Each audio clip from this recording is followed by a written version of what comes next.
Hello friend, today I will show you our garage door keypad work with the Stanley multi-code with deep switch type opener.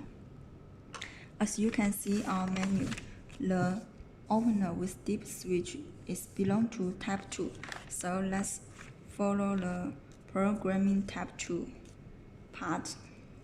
And first we can set the deep switch button according to our menu.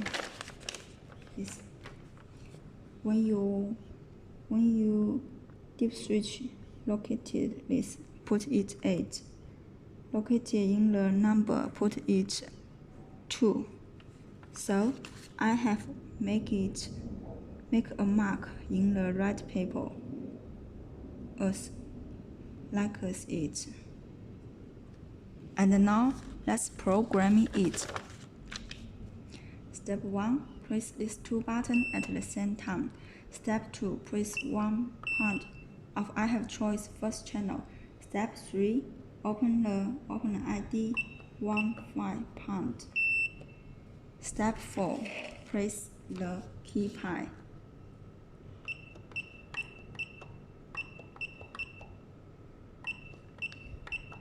Pound. Step 5, enter a factory pin code. Okay, step 6, let's test it. Okay, it can work.